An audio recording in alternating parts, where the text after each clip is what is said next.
Hi guys, welcome back to my channel. Alam nyo ba? So guys, meron naman tayong bagong video na aalamin at ire-react ngayong araw na ito. Ito ay galing kay The Most. Sabi nga dito, Philippine Navy Del Pilar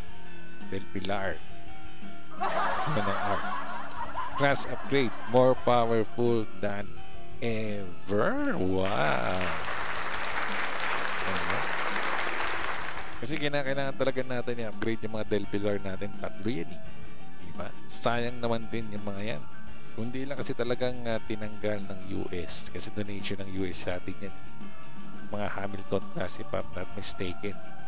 Diba? Kundi tinanggal yung mga kagamitan na yan.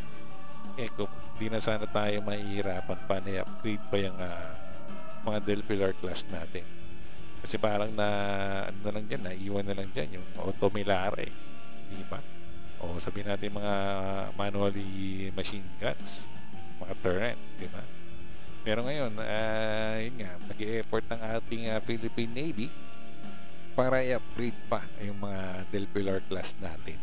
At maging, kasi bumaba na siya for, diba, from Corvette ata, if I'm not mistaken, to OPV, diba? Offshore Patrol Vessel na lang siya. Kailangan natin iangat pa yung ating Del Pilar class, mapabalik man sa Corvette, di ba? O frigate.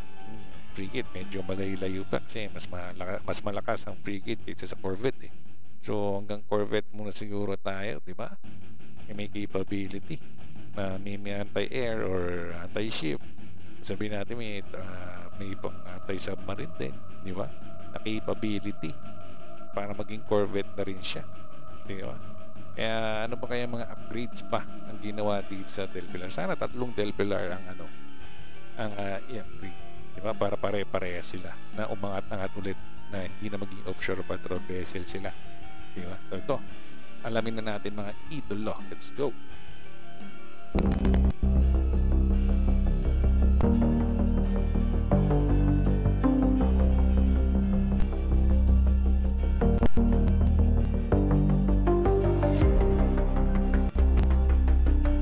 The Philippine Navy is taking a big step in modernizing its fleet. The Del Pilar-class patrol vessels, once the backbone of the Navy's offshore patrol operations, are now set for a major upgrade. But what exactly are these upgrades, and how will they enhance the Navy's capabilities? Stay tuned as we dive deep into the modernization of the Del Pilar-class patrol vessels. The Philippine Navy has recognized that the existing combat management and sensor subsystems on the aging Del Pilar-class offshore patrol vessels are actually more advanced than those found on the People's Liberation Army Navy's most widely used frigates, the Type 054A Jiangkai II class and the older Type 054 Jiangkai I class. Although these Chinese frigates were built in the mid-2000s, they rely on copied French subsystems from the 1980s. The Type 054 itself is a subpar imitation of the French Lafayette-class frigate, lacking the advanced automation of the original design. Kapya, pause muna tayo mga idolo. May nagbabalik mga idolo. Grabe talaga yung China, no? Hiling talaga nila manggaya, no? Maski sa gadget, sa mga gamit. Diba? Pati sa mga sasakyan, o ano. Pang militar, talagang kinakapi nila, no? Galing talaga nila mag-copy. Diyan ka talaga mapapabilit sa China, no? Pero yung true capability, hindi nila magaya. Diba? Kasi siyempre, kailangan ulalamin talaga nila yan. No? Meron silang inside job dyan para malaman talaga nila yung capability niyan. Diba? Ingat. Kasi yung itsura talaga, yung nagagaya talaga nila, yung panlabas talaga. Siguro, in-enhance na lang nila sa kanilang kakayahan, di ba? The advantage of the Type 054A over the older Del Pilar class lies in its superior offensive and defensive weapon systems. The Del Pilar class only has an Automilare 76mm compact gun and 2 Mk38 Mod Doi 225mm autocannons, The Type 054A frigate boasts a significantly more advanced arsenal. This includes a PJ-26 76mm gun, 2 Type 730 CIWS, a 32-cell VLS capable of launching HQ-16 medium-range SAMs, and U-8 anti-submarine rockets, 2 quadruple launchers for YJ-83 anti-ship missiles, 12 Type 87 anti-submarine rocket launchers, and 2 triple torpedo launchers. This clearly Kompleto, frigate talagang datingan, di ba? 32 cells pa. Grabe. highlights the Philippine Navy's Del Pilar-class patrol vessels' lack of missile and torpedo capabilities. However, this is an issue that can be addressed if the Navy chooses to do so. These ships, originally serving as Hamilton-class cutters in the U.S. Coast Guard, were previously equipped with a Phalanx CIWS and Phalanx na yan, no? CWS. Tinanggal kasi. Kailangan din talaga natin yan. and 2 quadruple launchers. Oh, you know, may 2 quadruple launcher din siya. Di ba? Sana yung Osiris class din natin at saka yung Luna. Eh, lagyan ng quadruple. Nagdadalawa lang eh. Double lang. Double lang. Ganyan, di ba? Dapat quadruple eh. Apat-apat eh. Kailangan kasi marami kang missile capability sa isang barko eh. Diba? Tinanggal din niya. So, isa yan sa mga pwede nating paggayahin na pwedeng ilagay sa mga Del Pilar natin. Diba? For Harpoon anti-ship missiles. A similar upgrade can be implemented again, potentially with modern alternatives such as the Goktenes 35mm CIWS and Sea Star anti-ship missiles. Systems set to Goktenes, diba? Sana yung harap likod nga. Diba? Kasi talagang nakikita ko talaga sa ibang barko yun, yung harap likod eh. Mga ganun nila. Diba? Para mas maganda yung depensa mo eh. Diba? to be installed on the upcoming Miguel Malvar-class guided missile frigates. While integrating a vertical 35mm CIWS and Sea Star anti-ship missiles, systems set to be installed on the upcoming Miguel Malvar-class guided missile frigates. While integrating a vertical launching system may pose challenges, the Philippine Navy could consider a more flexible option, such as the Naval Group's multi-purpose modular launching system. This system is capable of launching the Mistral 3 short-range surface-to-air missile, which has also shown effectiveness as a supersonic short-range surface-to-surface missile. Furthermore, it can fire the Acheron anti-tank missile, fulfilling a similar role to the Spike ER NLOS used on the Navy's MPASI and Acero-class vessels, and the Thales lightweight multi-role missile as an alternative to the Mistral 3.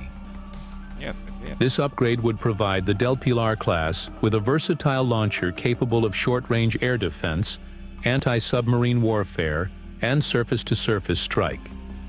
Equipping each ship with 2 of these launchers would significantly enhance its defensive capabilities. Additionally, the system could serve as a missile-based CIWS, similar to the American RAM and Chinese HHQ-10, potentially replacing a traditional close-in weapon system. If a more advanced system proves too costly, the Simbad RC could serve as a more affordable alternative, similar to those equipped on the Jose Rizal-class frigates. The latest Simbad RC variant now features a quad launcher, allowing it to fire 4 missiles instead of just 2 per launcher, further enhancing the ship's air defense capability. Additionally, the Philippine Navy could equip the Del Pilar class with 2 triple torpedo tubes, similar to the sea torpedo launchers used on the Jose Rizal and Miguel Malvar class frigates, providing the ship with anti-submarine warfare capability.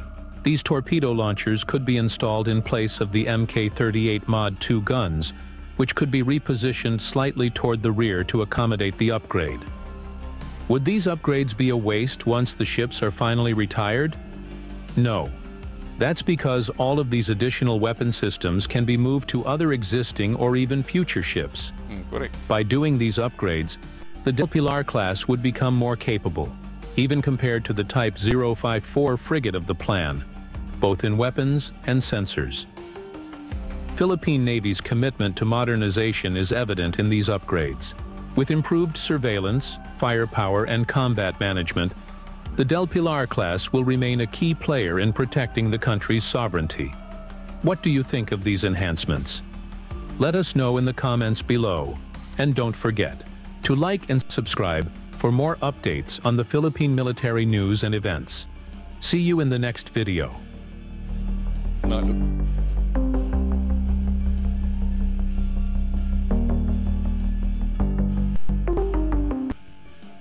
So, wala pa pala. Wala pa pala talagang idea kung anong mga ilalagay natin sa Del Pilar class. Diba? So, hindi pa pala,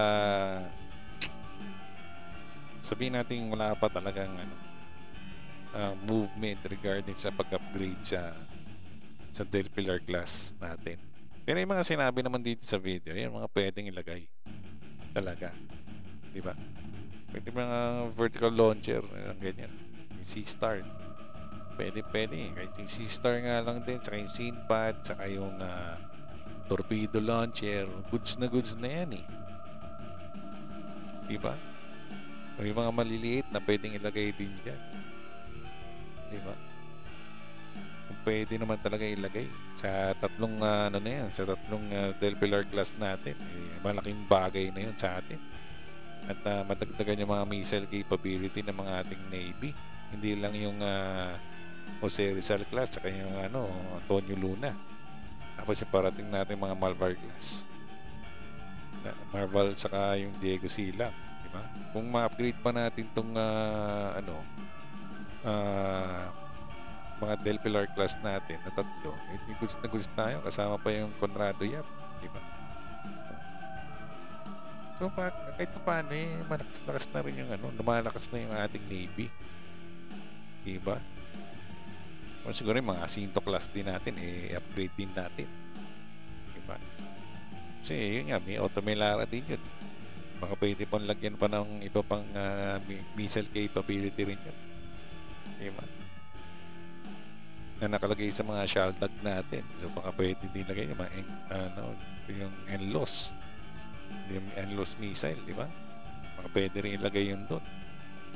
Kahit mga short range lang din yan, pero at least, di ba, may mga capability. Yun ang mga maganda doon. Kailangan maraming capability yung mga Navy ships natin, di ba? Ay, kala ko naman talaga meron na, kasi nakalagay dito Philippine Navy Del Pilar class upgrade, more powerful than ever. Kala ko meron na. Wala pa pala. Ay nako, pero tingin pa tayo ng ibang mga video regarding sa ating Del Pilar class, kung parehas sila ng ng description o parehas sila ng video ang nilalaman ni the most. Pero yung mga sinabi ni the most naman din, importante rin din talaga na yun nga pwedeng mailagay sa ating Del Pilar class. So sana yun nga bilis-bilisan din ng ating Navy na upgrade na yung ating mga Del Pilar class, diba? Kasi lalagyan mo na lang naman ng ibang gamit yan, madali na lang yan, diba? Hindi ka naman na maghihintay na ganun katagal Sana i-priority din nila yan, diba? Hindi ko naman sinabi na hindi priority pagbili ng mga bago, pero yung mga nandito na sa atin, i-upgrade muna natin, diba? Kasi mga bibilin pa natin ng mga barko, hintay pa tayo ng mga ilang taon yan. Pero ito, saglitan lang yan, mas binili mo, kakabit na yan, mga siguro, mga ilang buwan lang yan. Magagamit na natin yung mga capability na ilalagay dyan sa mga Del Pilar class, diba? So malaking bagay yun, kasi bawat araw, bawat buwan talagang hindi natin masabi, tumitindi rin ang tumitindi ang mga kaguluhan yan sa West Philippine Sea, di ba? Kaya kailangan talaga natin na meron tayong kakayahan na bantayan yung ating bansa, di ba? Kaya kung ano yung dapat unahin, kung nandito na pwede namang i-upgrade na lang muna, di ba? Yun lang naman yung para sa akin. Kaso kung ano naman yung desisyon nila, eh wala naman tayong magagawa. Di ba? Tayo ay nandito lang para kung nila yung nilalaman at gusto nating sabihin na nakikita natin na pwede naman sigurong gawin. Di ba? Ng ating Navy for the meantime. Habang iniintay pa natin mga Malvar class natin sa ngayon, yung 6 na OPB natin na in-order din natin. Oo, di ba sa may nabalita nga or na-vlog ko ata na priority rin na magdagdag pa ng 2 barko na frigate. Di ba? Pero yun nga, wag sana natin kalimutan din na yun nga, patuloy pa rin natin i-upgrade yung mga nandito na natin barko. Di ba? Kasi dagdag asset din yan. Dagdag capability rin yan. Di ba? Na nandito na sa atin. Saglit na lang talaga yan. Na pang-upgrade na lang talaga. Diba? Sabihin natin luma na tong barko na to, pwede nga, gaya sabi ni Damos, pwede naman ilipat sa ibang barko. Diba? Kung hindi decommission na yung mga Del Pilar class natin, dahil nga matatandaan na rin yung mga barko na yan diba? Hamilton class ng PC ng American Coast Guard pa yan Diba? Pero hanggat nagagamit pa natin, i-upgrade muna natin para malubos-lubusan natin yung paggamit talaga sa kanya. So yun lang naman sa akin. So yun, abang-abangan na lang natin guys talaga kung ano ba talaga yung mga ilalagay o may ilalagay ba talaga dito sa ating mga Del Pilar class pa o i-upgrade man na ba talaga nila o may plano pa ba silang i-upgrade yung mga Del Pilar class. So abangan talaga natin yan guys kasi ako gusto ko talaga i-upgrade yung mga Del Pilar class natin kasi talagang magagamit pa natin tong mga barkong to, lalo na 3 pa to, di ba? Ito pa yung nandito sa atin, kaya talagang magagamit din natin yan. Basta lagyan lang ng tamang capability, talagang masasabi nating lalakas talaga itong barkong to, di ba? So abang-abangan na lang talaga natin guys. So yun, so maraming salamat sa video ni The Most. Lalagay ko sa description down below full video na to, pati ko yung YouTube channel. Huwag niyo pong kalimutan na mag-subscribe po sa kanya. At syempre rin po, huwag niyo rin po kalimutan na mag-subscribe din po sa aking channel. Hit niyo po yung notification bell at yung like button. Huwag niyo rin po kalimutan na i-follow din po sa aking Facebook page na Alam Nyo Ba.